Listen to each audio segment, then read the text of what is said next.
Welcome to Seeing This, the movie podcast where we bring you fresh movie reviews, celebrate our favorite movie anniversaries, compete in competitive movie drafts, and much, much more. I'm the movie Mamba, Mike Ornelas, and the world is upside down if a video camera is what makes a consensual act legal. Joining me on the podcast is the feisty Pisces, Erica McMullen. You love a good whore. And also on the pod is the Gerber babyface assassin, Adrian Sedano.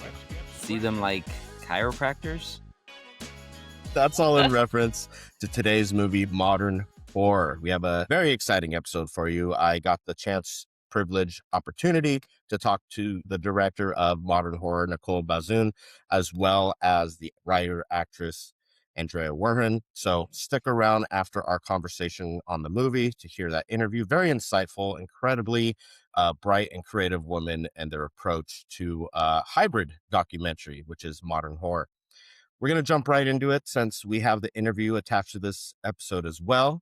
So, Adrian, tell us, Modern Horror, what's Letterboxd say about it? A hybrid documentary that reimagines popular depictions of sex work through the lived experiences of writer, performer, and sex worker Andrea Werhun.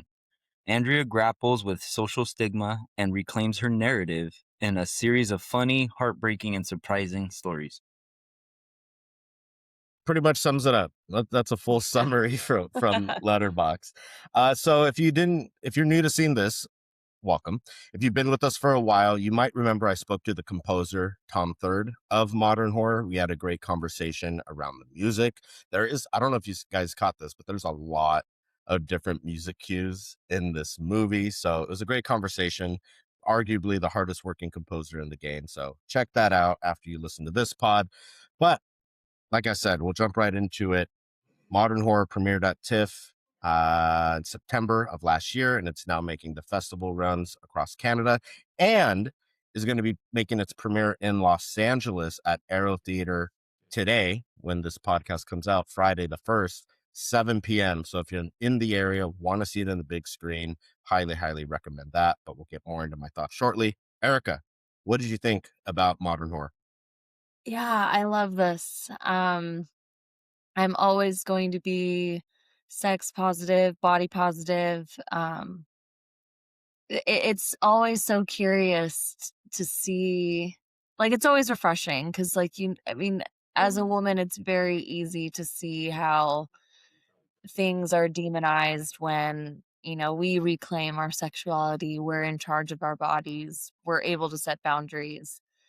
It's so weird and so heartbreaking to see it villainized because there is an opposite side of it. There is people who are demanding this type of work be available for them.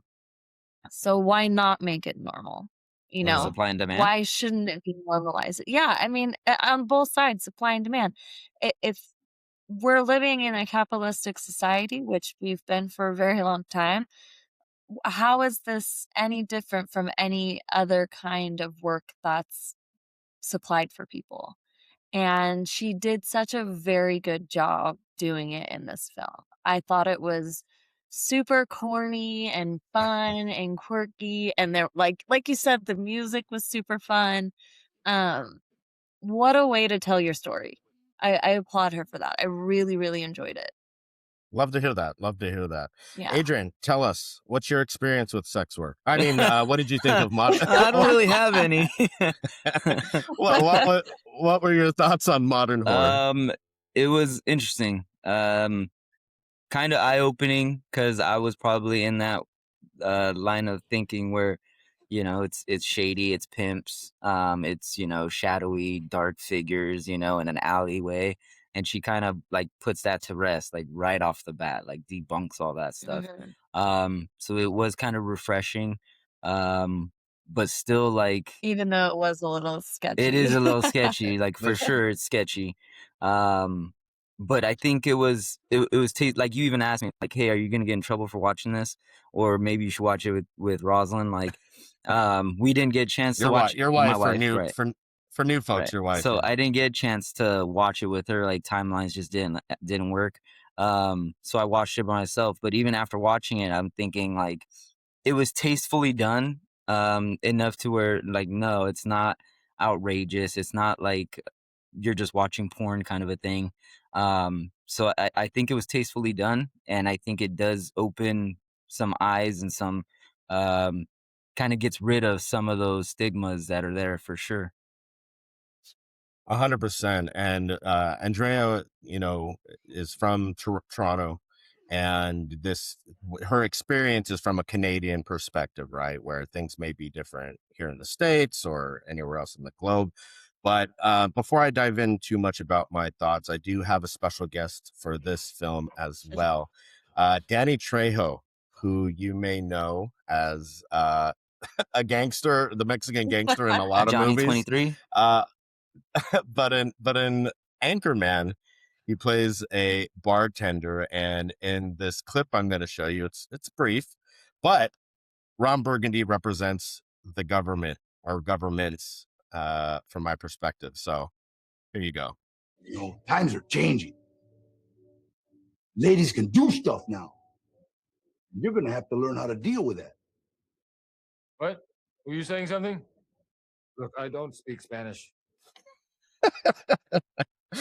So obviously, to what you were saying, Erica, women's body, men's body, everyone's body, it's up to them how they utilize it. And considering people go and get plastic surgery to change the way they look, the fact that you put metal in your teeth to make them straight, like there's all kinds of different things that are acceptable.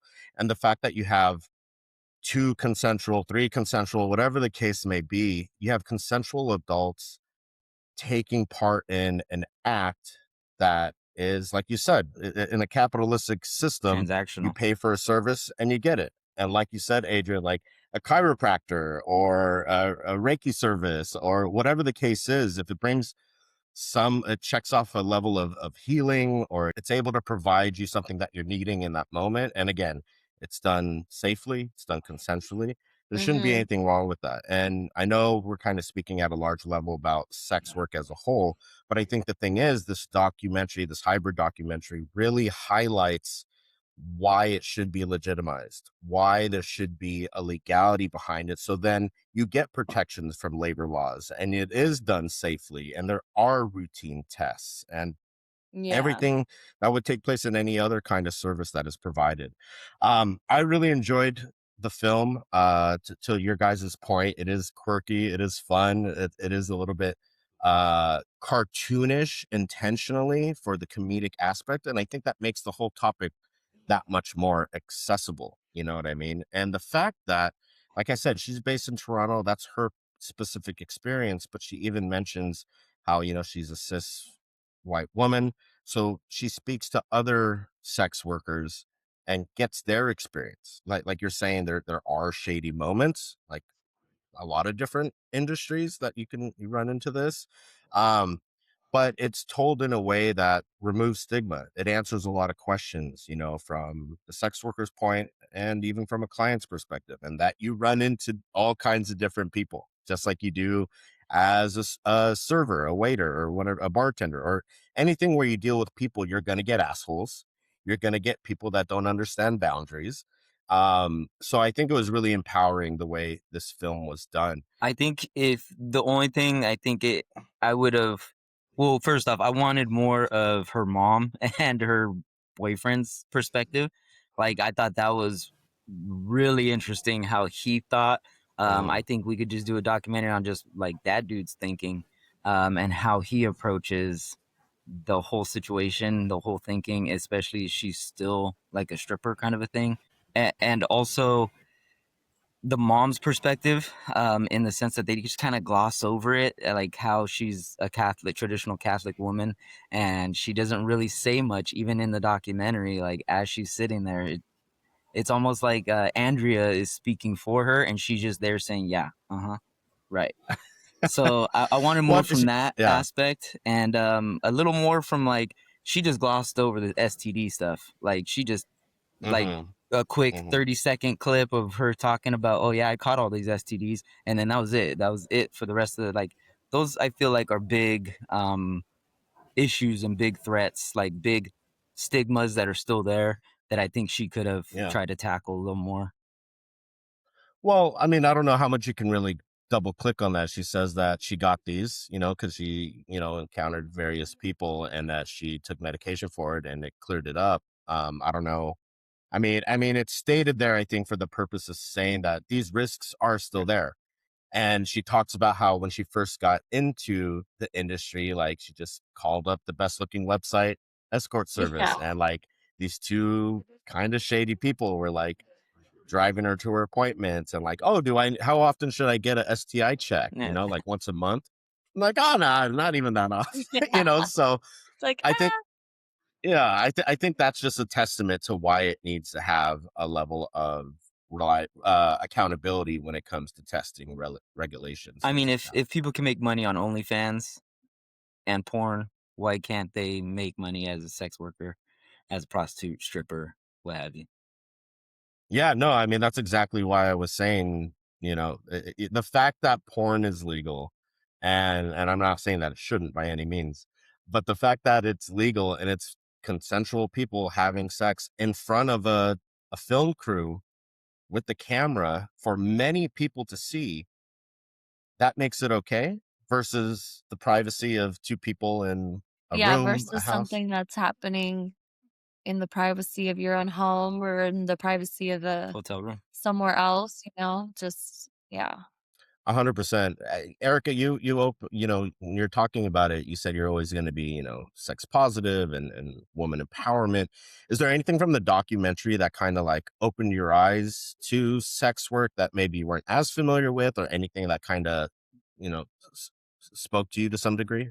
Um, not necessarily surprise me. I do have friends who do sex work, so I'm very open with my friends and my friends are very open with me, so they know if like I have any questions, it never comes from a hurtful place, so things have always been like answered to me when I have questions. I really loved I mean, obviously like her friends, like what a gift to be among that group of women who all can share their experiences. I think it still baffles me just the underlying racism still within systems Oh, like sure. this, especially when you have so many people like around you. It's like, how do you just like they're all around. Like these people exist. Like it just that part, not that it I think it more makes me sad that just in a place where you want where people claim they want variety and like exoticness, but like you have like these beautiful women in all shapes, colors, and sizes, and like it's still like not satisfactory. Like it just baffles me that Yeah. men have the audacity, I guess. But I really liked how it highlighted that it is still predominantly an area of work that's tailored to cis women, to cis Hmm. straight women. And it's like, that's really important to see because it's still an issue everywhere Hmm. where that's not the norm. Like, that's the norm that our society wants you to believe is what everybody wants. It's like, Right. no, that's not the case at all. Like, everybody should have the same equal opportunity and same equal eye. Oh, Hmm. just grinds my Yeah. gears. I did like how she highlighted that. I think her group of friends are very beautiful and very lovely, and I loved hearing from all of them. It was Ab- very, very good. Absolutely. This started as a memoir that Andrea wrote, and then her and Nicole did a short film on the same Mhm. topic. And it's really interesting to think, and they talk about it in the interview, so I won't give too much away, but just how do you choose what to put into a film when you had such an experience, so many different angles, so many different people that you interact with? Like, how do you know what's important to highlight? Yeah, and, like, making sure to that you're highlighting not only the right things, but the things that you think are also gonna, like, move people to, like, help them understand a little bit more Right. without excluding anything, it's a really fine line to walk. 100%. And there's some very comedic moments and kudos to Nicole and Andrea as far as like the writing, they're considering some of the interactions with these So guys. cheeky. You know, the dynamics of having what's the equivalent of like a Yelp for sex workers, you know, to Yeah. have them objectified in that way Being and reviewed. being reviewed, what's true, what's exaggerated, what's just completely false. So it really covers a lot in about an hour and a half of a documentary that it is. So I was really impressed with that. One other thing I wanted to touch on is all the various costumes and outfits and locations that they I had to loved it. put together, you know what I mean? And I think that really is a testament to Nicole and the team's like eye to detail, where every Mm, decision she made in this film, I think nailed the overall tone. Like it all yeah. complemented what they were going for. You know what I mean? Mhm. So yeah, it was a really great film. Again, if you're in the LA area, go to Arrow Theater tonight, 7 p.m. And it is also going to be available video on demand today as well. So you'll be able to rent it, own it, from the comfort of your home. But I think breaking stigmas is key in sex work, and they touch on shame that you have as a sex worker in a very smart, creative, as you say, cheeky I way. think that's why it was so Well, good, is because they did a really good job of balancing like all the emotions that you're gonna go through as a sex worker. It was, you know, Hmm. it was just well rounded mhm. all the way around. So I think that really set the tone for everything to kind of just slide in place and Yeah. just kind of go smoothly through the whole movie. Mhm. I And think oh, go ahead. sorry, I think one thing that I can agree with Adrian though is that I wonder with the shame, because we knew that kind of like where she carried it, why she carried it, all that. There's also, I mean, if her mom's Catholic, right? I mean, I'm born and raised in the Catholic Church, like, there's also, like, that underlying guilt Hmm. that you kinda have as well, so I kinda wonder how that would've Yeah. I mean, maybe I was kind of affected curious. that, maybe, like, increased it a little bit, or maybe, in definitely, like, in certain areas, like, maybe she felt uncomfortable, like, more, Hmm. 'cause, that Catholic guilt will get I you. found myself curious, like, she doesn't mention her father. No inclination of whether they're still together or, like, how that dynamic or anything like that went. And so I found myself curious, like, there's still like pieces missing. And so like I'm waiting the whole documentary, like, okay, she's already gone through these guys. All right, you're like, man, her boyfriend was seriously interesting. Like his whole method, his philosophy of life and stuff, like was very Yeah. interesting. I wanted more of that, but also like, okay, the mom. Okay, well, what about the mom? Like, what's the relationship between her mom and the Yeah. dad? Like, how come we didn't see anything with the dad? But I think she speaks to that, right? She I think speaks it's, to, like, purposefully left out, though, like, I think that's very intentional because That's what I was wondering. they're a part of the story, right? They're like a smidget of it. It's not to say that they're not influential in how they act as a person, but her identity is hers in her sex work. It doesn't belong to her mom. It doesn't belong to her boyfriend. It's completely yeah. hers. Yeah, and we touch on some of these things specifically around Catholic guilt. I bring that up in our interview, so Yeah. definitely listen to that. But I think also, a big thing that I think was important, and they talk about it as well in the interview, it's just like that trauma porn where people come and they want to know, like, how did you end up here? When ultimately that has nothing to do with this transactional Mhm. act that's taking place, and it's a weird dynamic where men maybe are completely unaware of that and don't know what they're doing, which is the case in Or a like lot in of this example, situations. the guy was like, "I had my own trauma. I'm sorry it kind of went that way. Like I was just curious because I had my own trauma and I figured you had trauma I mean, too."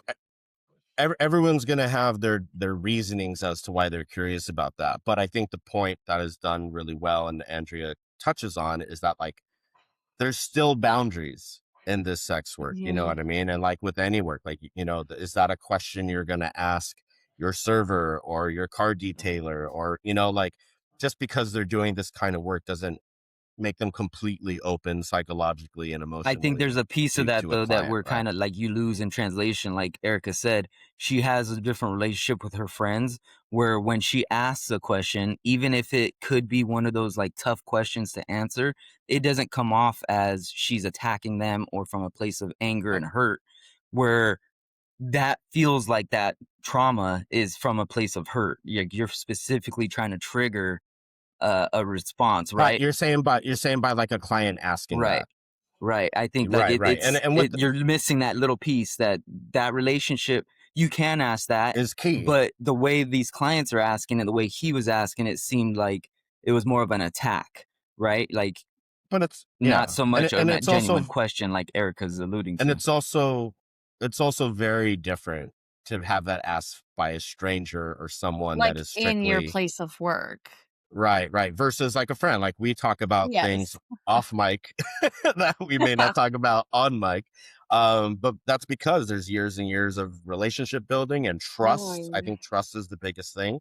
And I think that's one thing this doc does great is they highlight all the various kinds of people that she's encountered, those that are like the ideal client versus those that like completely went beyond boundaries in a very evil way, right?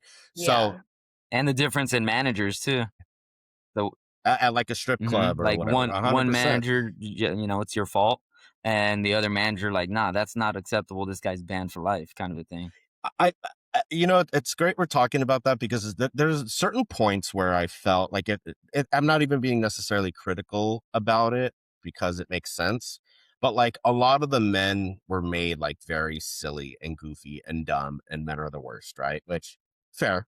But as I expand the thought of it, what it really does is show that you can't generalize across sexes, across the work you do, that everyone has their individual story. Everyone is their individual person.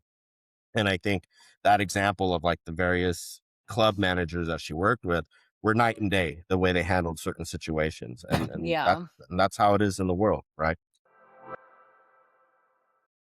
All right. Commodus Scale.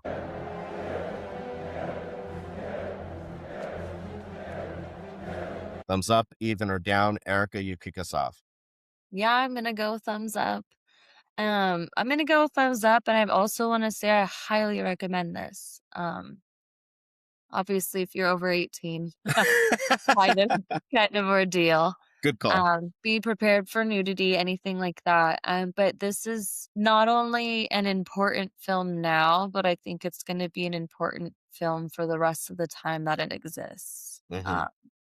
I just think, like I said, she did a brilliant job of highlighting the pros, the cons, what she likes about it, what she doesn't like about it, uh, how to move forward as a society. Like this documentary, like she's already contributing to society by educating with this documentary. I think that's like so important. And I hope she knows that we're proud of her because I loved it. I thought it was really good. Absolutely. Adrian, Commodus Scale, where you Thumbs going? up. The balance was it for me. Like it was well rounded. Women empowerment, but also shame, the guilt, the pride, all of it kind of was pretty impactful. Again, I kind of wanted a little more. I wouldn't have minded another 20, 30 minutes of it. Because I have questions, you know, like Sequel, yeah. sequel. Well, I mean, listen, go pick up the book. You know that like we You talk know about. what? I think I'm actually gonna see if I can find it for We my haven't even Kindle broken and down the see. last book we Absolutely. read, guys. I Well, know. I I don't was. think did we all watch Witches for our book club? Full disclosure, I'm on chapter 12. I'm not quite done yet, but Oh, we'll Okay. circle back. We'll goodness. circle back. Okay. Thumbs up for me, and I think what's great about it is everything that we highlighted. But Andrea comes from like, you know, she went to university, if I'm not mistaken, be English lit. She touches on that on the doc, and like you can see the way this is written, the way she talks in her interviews, the way she spoke in our interview. Like, she really knows how to use her words and construct the story and everything. And you see this in this documentary really, really well. And Very tactful, very very tactful. Yeah, yes. it's precise, not Yes. just in like, again, not just in like the words Not that just are being used. precise, but concise too. Like, Sure. she's just yeah, No, very, very absolutely. And I think the duo of her and Nicole are an incredible team that really bounce off each other as far as like their creative energy. Definitely go check out this movie. And if you have an opportunity in Los Angeles, go tonight, go to Arrow, their theater, to buy your tickets and check it out. They will be having a Q&A there. If I'm not mistaken, Nicole, the director, co-writer, will be there. She also edited the film. And this isn't an easy movie to edit. There's like a lot going on between interviews, animation, reenactments, everything. So definitely check that out. You think Anthony and Adrian should watch this? Should or could? I mean, yeah, either and. I would say if anyone, Anthony. Oh, because he'll get it. I think so. I think he'd probably be Okay. the one that may dabble with Oh, with interesting. somebody who in the field. That's funny. That's funny. Well, Or he may want to go to a club, kind of a thing, you know. Well, good thing I'm his Nino. Show him the ropes. Right, he's already been to get coffee. Just all of a sudden, he's a coffee drinker. Like, fool, what are you doing with these coffees? I mean, there's just so many different kinds of forms of sex work. You know what I mean? Bikini barista to stripper to sex worker. So Erica, he asked me if I think my sons should watch this, and I said should or could, and then I told him if any of them, it would be his godson, because I think he's already like interested in going to a club, or you know, I think he's body positive, he's sex positive, he's all that. He's very woke, so I think he would get it. I think he would understand, and like I told him, I think he would dabble and check out that line of work, you know, whether it's go to a club I or think that if he was friends. interested, he should definitely watch this film beforehand. Yeah, Just to kind of see, 100%. like, it I think, such a brilliant thing she does too is, like, she does bring in a regular that she used to have. Loved the conversation they have, but I think it's so important the way that she shows that, like, "Hey, like, this was a really good client, but this is also how dangerous this line of work could be." Like, especially if you aren't confident, you know, you're not in the right club, maybe don't have the security that you're supposed or to. your community isn't So, as like, strong.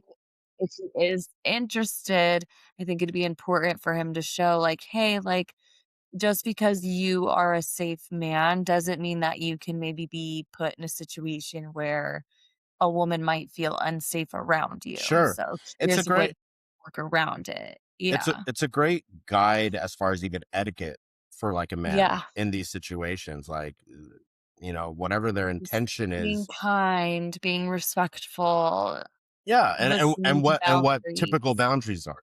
Mhm. 100%.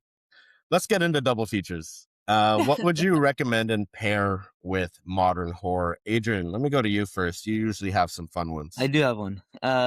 So this one's from 2006. It's Samuel L. Jackson. It's not snakes on a plane, but it is Black Snake Moan. Okay. It's about like a Southern God-fearing, I think they call him a bluesman. But he just takes to this young girl. I think she's Christina Ricci, and she's just like sex crazed. She had you know, Just to be clear, sorry, I just want to clarify because you said young girl. She's of age though. in the movie she's of age, like barely of age, but Yeah. throughout, like it kind of shows that, you know, she's just of age, but she's already been experiencing like all these things since a young girl. Okay. And he kind of like takes her under his wing, like I'm gonna cure you of this disease that you have. But he does it like almost like the reverse roles, and he almost like chains her up and like keeps her in the house, kind of a thing.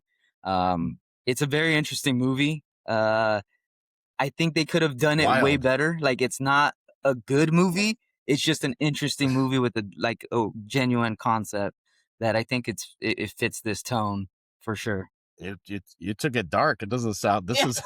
It, I don't think it matches it the is a dark tone. But movie. okay. Erica, what would you recommend? There was a couple I was thinking about, but I am gonna go with Hustlers. Okay, Um, it might not be the best movie, but it does really highlight like a body positivity, sex positive kind of environment. Um, it's also fun watching a bunch of women rob men. And it's based on a true So story. like that's a fun yeah, like Mm. that's a fun time. Very loosely based. Right. The scenario around it and everything that had happened. But yeah, Constance Wu, I think she does a phenomenal job in that movie, for what it is. Sure. But yeah, I'll do that one. Awesome. So I'm gonna recommend "Paying for It," directed by Sukyin Lee, who I actually got to speak to also on this podcast a few months back. She's also Toronto based, and it also has a character who's played by Andrea Werhun. So Nice. you get to see just another side. It's about a couple that are together, and she tells the boyfriend, and it's about her, like it's her story, and the boyfriend ultimately made a comic out of it, which is how I got introduced to it, because I found this comic. I was like, oh, that's interesting, paying for it. And it comes full circle when I got to talk with her. But ultimately she says she wants to like date other people, and he's like, okay. And she starts doing that. They're living in the same house, bringing a boyfriend around, and after a period of time, he explores sex workers to get that intimacy. Really interesting movie, similar tone where it's not like super heavy or drama. It's light and loose, but also very informative. So paying for it. Check that out. Stick around. And we have my interview with director Nicole Bazuin and writer, actress, author Andrea Werhun. And we have a great conversation about Andrea's journey, how this film came together, and the casting of the film. Just a great conversation. Lovely woman. So check it out. I'm delighted to be joined by director, editor, writer Nicole Bazuin, as well as writer, actress, author Andrea Werhun, whose documentary Modern Horror explores the life of sex work through an insightful, playful, and genuine lens, and it debunks many myths about the industry while also highlighting some of the risks through Andrea's own personal journey. Nicole, Andrea, welcome to the show. Thank you, Mike. Hello. Congratulations on the film. It's been so exciting to see the journey for this film, from Andrea's memoir to a short film to now this feature-length documentary that premiered at TIFF last year. How did your journey together begin? How did you guys meet, and when did you realize you both want to work on this project? Well, fate aligned us over 10 years ago. I was directing a music video, and it was for a local Toronto band called Broken Bricks.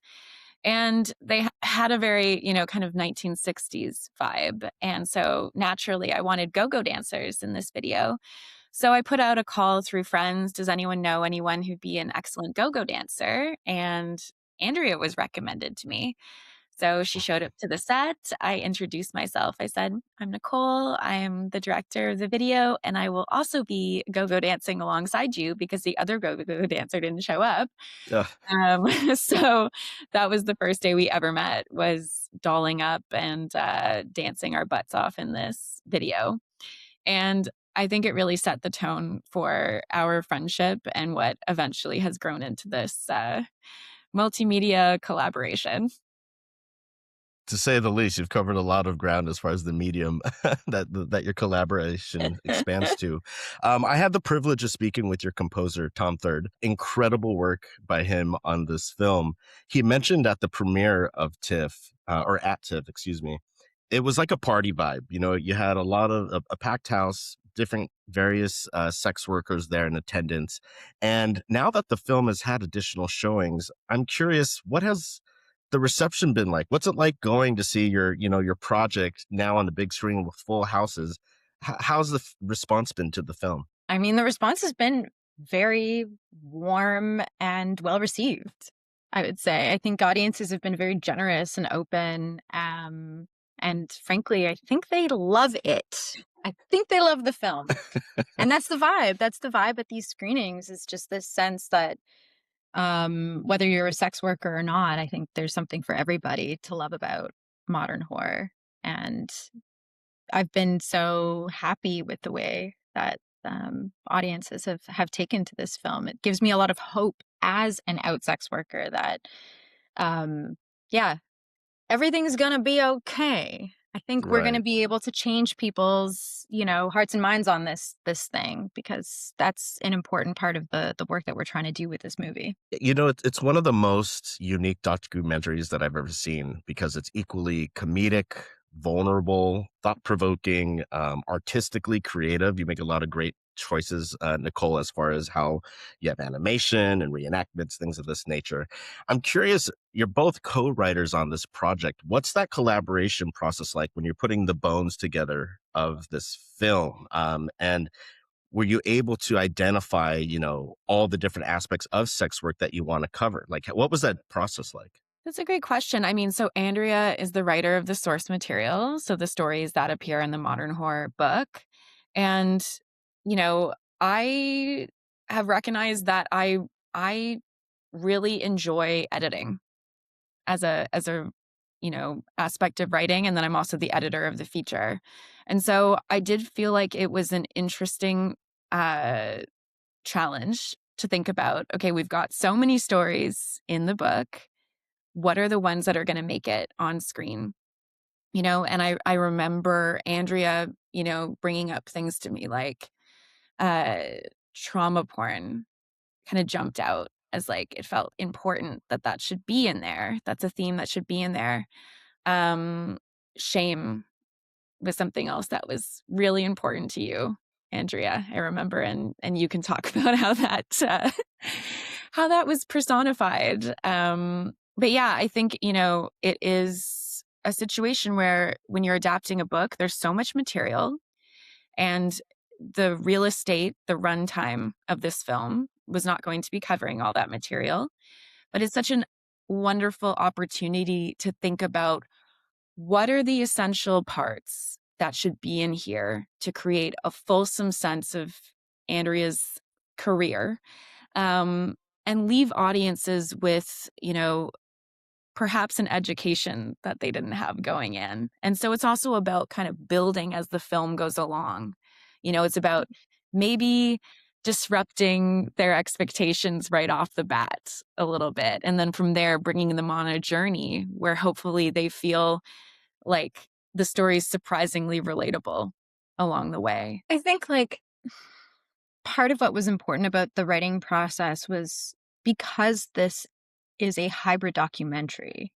We are adapting stories from the book in these staged reenactments, but we are also doing interviews with other sex workers. And that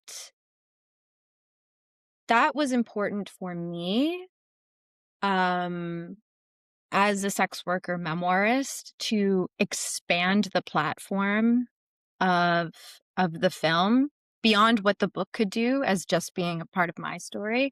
It was important for us to write in other sex workers being able to tell their stories to camera and nuance and muddy up the waters here, because my story is not the only story, Right. and that's really important because I think it's easy for civilians to see one sex worker story and be like, oh, that's every sex worker's story. Not the case. Or what have you, make all sorts of assumptions based on one single narrative. And what we need more of is more people telling their stories.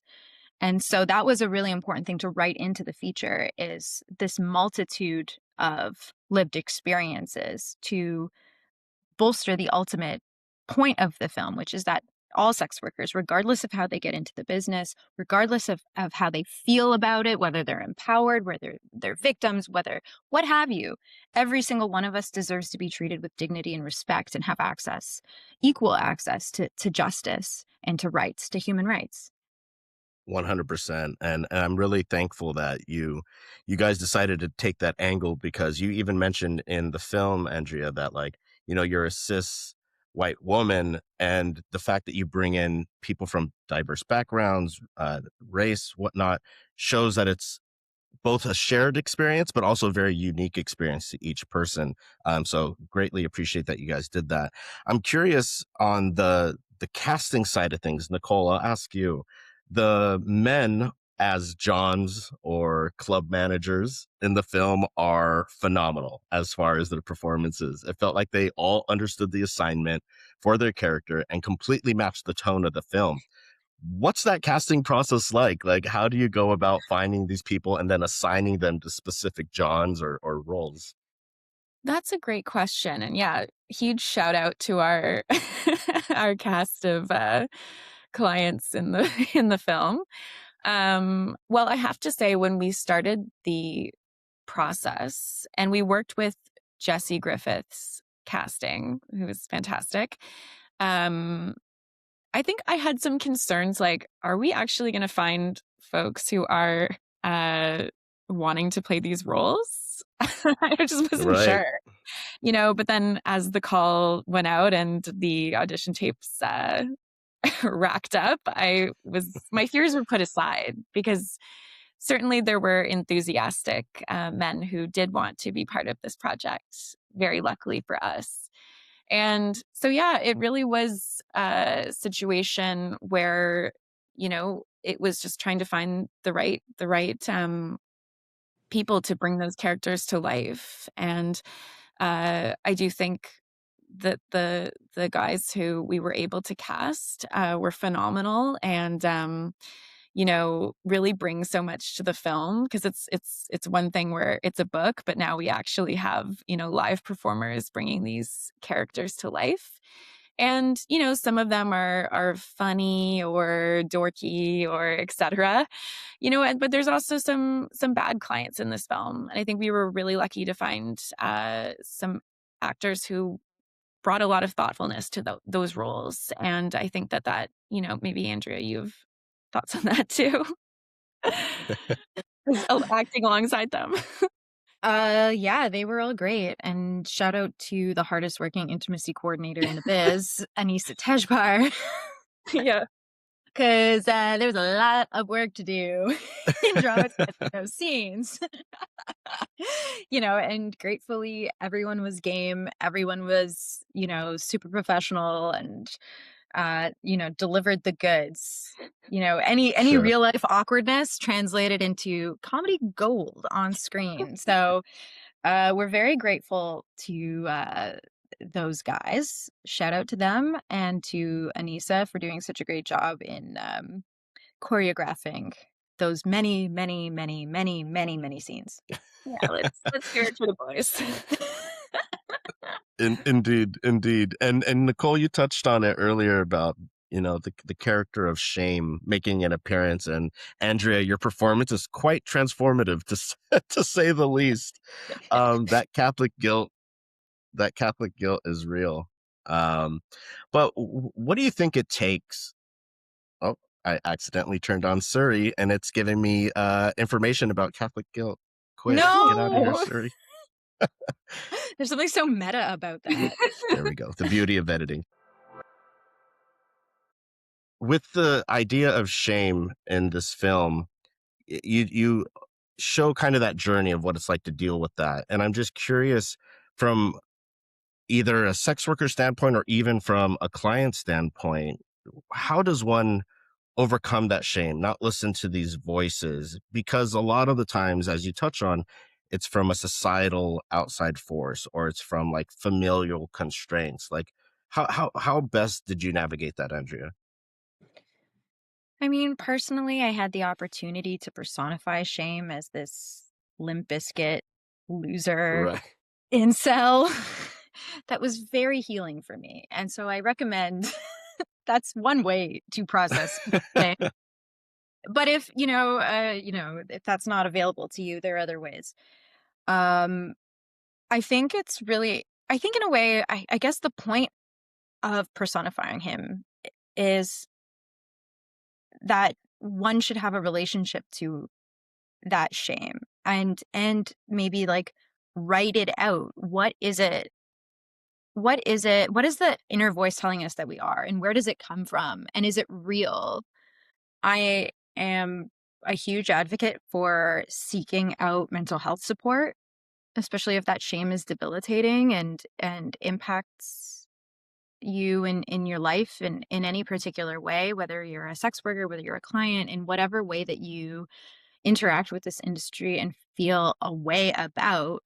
I think it's just important to, I think in a lot of ways, have someone to talk to about it. I think as a sex worker specifically, the shame that we experience and that stigma is, it's not only this like idea that we're supposed to see ourselves as like worthless, dirty, disgusting, slutty, blah, blah, blah, blah, blah. It's the fact that it's also connected with these real world impacts that if we were to come out collectively en masse, what a dream, how powerful. Yeah. Nearly impossible, because the implications for most people to come out as sex workers, current or former, is so risky. There are so many ways that it can truly destroy your life to have this kind of information come out about you, whether it's, the discrimination that you might face, trying to gain other types of gainful employment. There's so many sex workers who have gone on to become teachers or become nurses and then have been outed in their workplaces and told that their former occupation is a distraction, and then they get fired from those jobs. And then what happens? They're forced back into sex work when they don't want to be sex workers anymore. That's wrong. Or if a landlord finds out that you're a sex worker, you can be evicted. If you're, somebody who's going through a divorce proceeding and you have a custody battle with children, and that gets brought up that, this is a former sex worker, well, you could lose, custody of your children. Like, that's huge. These are huge. Absolutely. And then not even talking about the romantic implications and the potential to like lose access to your family, to be excommunicated by family, lose entire support systems. So the implications are huge. These are real world impacts, and the shame that we feel, everyone's shame is different, and I think we all have within us shame and guilt about different things that we've done in our lives. But I don't think that people should ever be ashamed of what they've done to survive.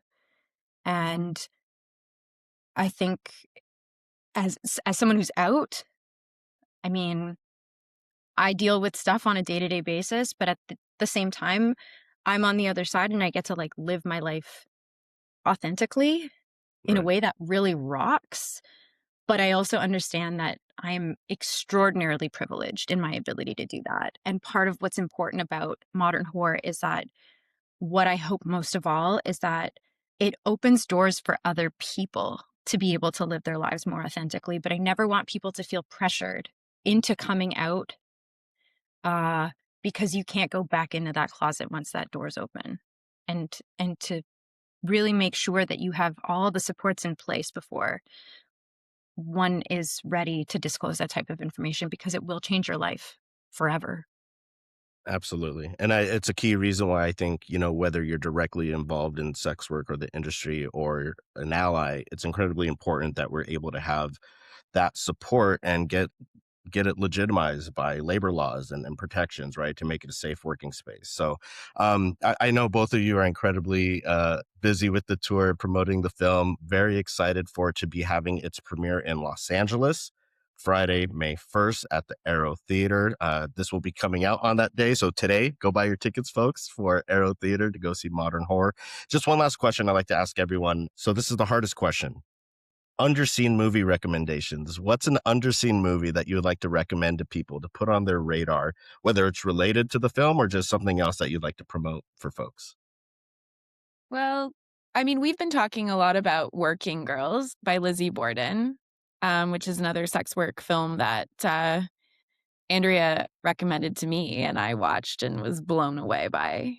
And you know, yeah, I think that we see elements of it that we hope that modern horror could kind of be something for a new generation to experience. But I definitely, we would recommend Working Girls. And I would also recommend Fuck Toys. Ditto.